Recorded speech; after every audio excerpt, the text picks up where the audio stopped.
ప్రజలకు ఈ పర్యటన సందర్భంగా అన్ని విషయాలు వివరించి చెప్పి కాళేశ్వరం ప్రాజెక్టు ఇప్పటికీ తెలంగాణకు బ్రహ్మాండంగా ఉపయోగపడుతుంది.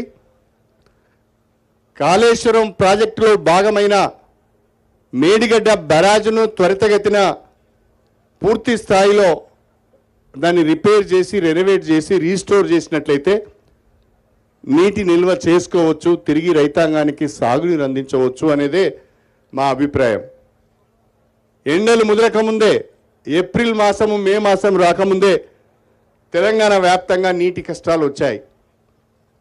అప్పుడే రైతులు నీటి కొరకు ధర్నాలు చేస్తున్న పరిస్థితి మనం గమనిస్తున్నాం, ఆందోళన చేస్తున్న పరిస్థితిని మనం గమనిస్తున్నాం.